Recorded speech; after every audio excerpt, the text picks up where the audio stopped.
pouca gente, hein? Acho que tem muita gente aí que não pode levantar a mão, que a polícia está perto.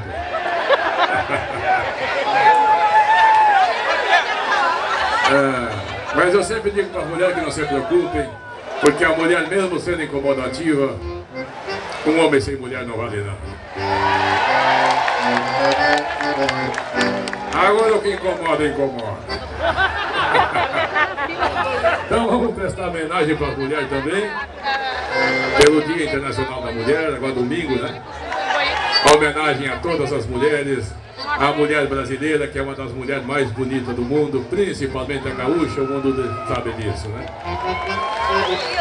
Então, uma homenagem para elas, feito por um homem considerado como machista, não importa. O que dizem não tem importância, o importante é o que é. E o homem do campo, como eu sou representante, pode não saber falar de amor, mas ninguém sabe amar mais do que o homem do campo. Porque esse está em contato com a natureza, ele vê como os animais se comportam e como até os machos tratam bem da fêmea. Eu nunca vi um homem do campo ser rústico, bater na mulher. Isso a gente vê muito nas grandes cidades, mas não no interior.